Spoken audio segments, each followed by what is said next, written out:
وَلَتَجِدَنَّهُمْ أَحْرَصَ النَّاسِ عَلَى حَيَاةٍ وَمِنَ الَّذِينَ أَشْرَكُوا يَوَدُّ أَحَدُهُمْ لَوْ يُعَمَّرُ أَلْفَ سَنَةٍ وَمَا هُوَ بِمُزَحْزِحِهِ مِنَ الْعَذَابِ أَن يُعَمَّرَ وَاللَّهُ بَصِيرٌ بِمَا يَعْمَلُونَ। আপনি তাদেরকে জীবনের প্রতি সবার চাইতে, এমনকি মুশরিকদের চাইতেও অধিক লোভী দেখবেন। তাদের প্রত্যেকে কামনা করে যেন 1000 বছর আয়ু পায়, অথচ এরূপ আয়ু প্রাপ্তি তাদেরকে শাস্তি থেকে রক্ষা করতে পারবে না। আল্লাহ দেখেন যা কিছু তারা করে। وَلَتَجِدَنَّهُمْ أَحْرَصَ النَّاسِ عَلَى حَيَاةٍ. You will find them the most zealous of people, the most energetic in pursuit of saving or maintaining life, preserving their life, keeping their worldly life intact.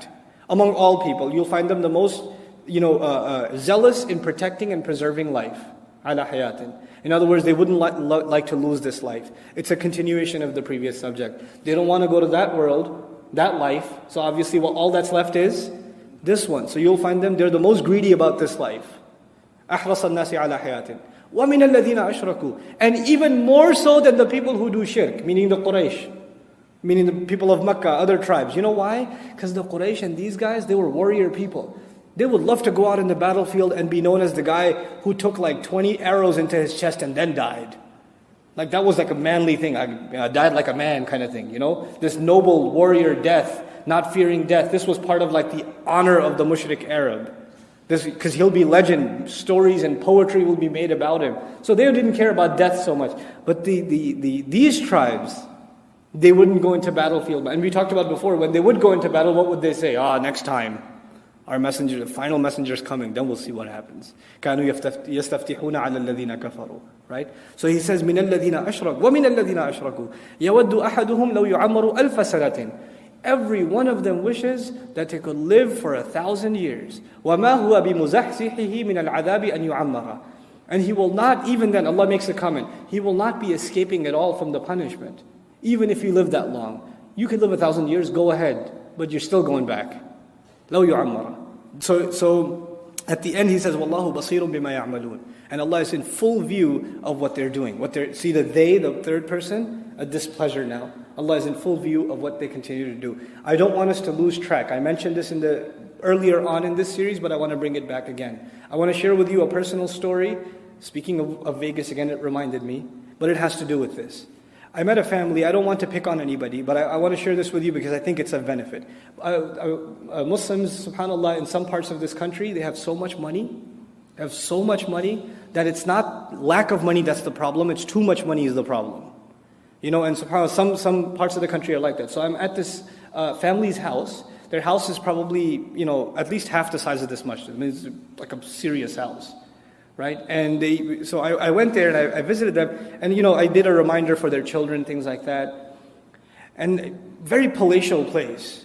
And the wife comes up to me at the end and she says, Brother Nouman, I gave a talk about Surah Al-Asr and how our time is running out. She says, I just want to ask you something. I said, what is it? She says, I don't want to leave here. I love this house. I don't want to go to any other house. I don't want the akhirah. I just want this house. I told her, I'm sorry, you're going to have to move. So we're all going.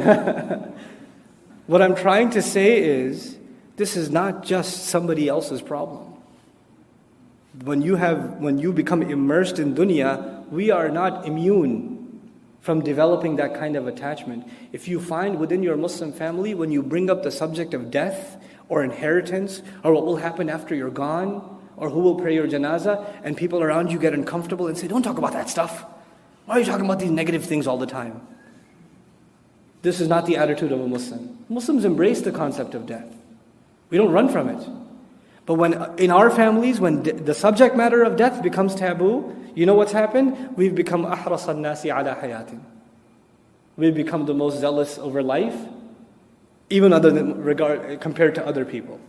We have to be accepting of the fact that this is one stop in a journey. And we have to be prepared for the next stop. Whenever you take a journey, you get ready for the next stop. That's our attitude in the life of a Muslim. So I pray that we don't embody these characteristics. It's easy to look at Bani Israel and say, cursed nation. Look at how Allah talks about them. It's not about that.